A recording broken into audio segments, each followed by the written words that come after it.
Okay, so here is reason number 3 in the 7 reasons why the online course you have so carefully built doesn't sell. Reason number 3 is you've priced it incorrectly. Now, pricing has to be the absolute most difficult thing that you can do. A lot of new entrepreneurs or a lot of business owners that are just starting with a specific offering will come up and offer their price low. They either lack the confidence or they're thinking, oh, this isn't as good as the top guy or my reputation doesn't justify. And that's probably not a good thing. It's definitely not helping your bottom line. The other thing I've seen people do is they look at some top of the line, top producer in their field, and then they park themselves up in that price range. And I guess that's better for your bottom line, assuming you can sell.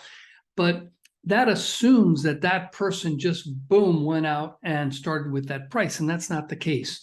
Someone who's a real expert, someone who's made a lot of progress in their field is going to have a journey, and you don't know what happened before they started at that top price. So here's what we all need to start thinking when we're offering our online course. When you first offer something, you really ought to be doing it based on what people are telling you. Now, if you follow our profitable online course building program, and I can send you a starter guide if you want, what you'll find is we ask a set of volunteers, people who have agreed to meet with us 10, 15 minutes on a phone call and answer a set of 8 questions. And one of those questions, very specifically, after we've talked to them or asked them questions about the problem they're trying to solve, the pain they're going through, things like that, we ask them, how much would you pay for a program that solves this problem or addresses this problem or gets you past your frustrations? And in that context, people will tell you, oh, I don't know, I'd pay $400 or $500. And I'm just making that number up. What I have found is that number never matches what the person planning to offer a course was thinking of charging. In many cases, it's plenty higher than what they were originally thinking. So they were thinking of pricing it, I don't know, $9.99 or $99, whatever. And people are saying, oh, I'll pay $400 or $500. In other cases, it gives you a reality check. I was thinking of charging $900, and people are saying, oh, I'd pay $199 or $200. Now, asking people what they will pay is probably the most important thing that you can do.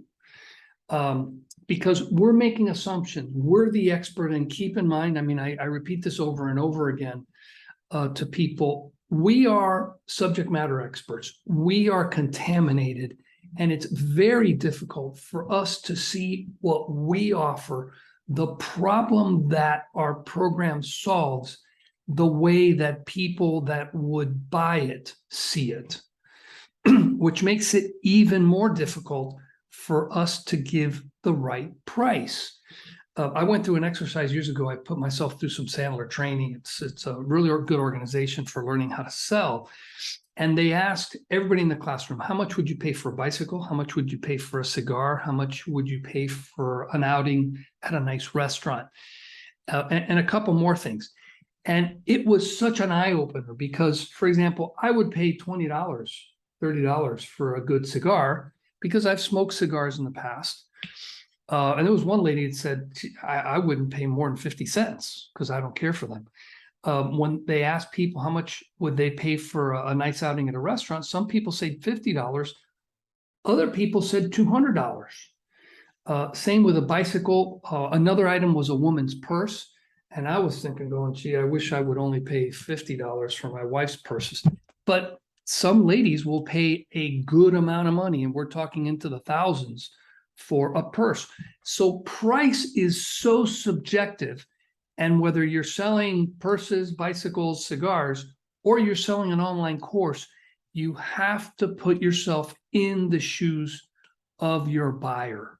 And asking them via a survey is, by far one of the best ways to do it. So you get past my gut tells me I'm going to price it at this one, when what you really need to do is do the work, do the science, and come up with a price based on a real process and not just, I'm going to put my finger up into the wind and hope I get it. So reason number 3 why people's courses are not selling is because they haven't priced it correctly.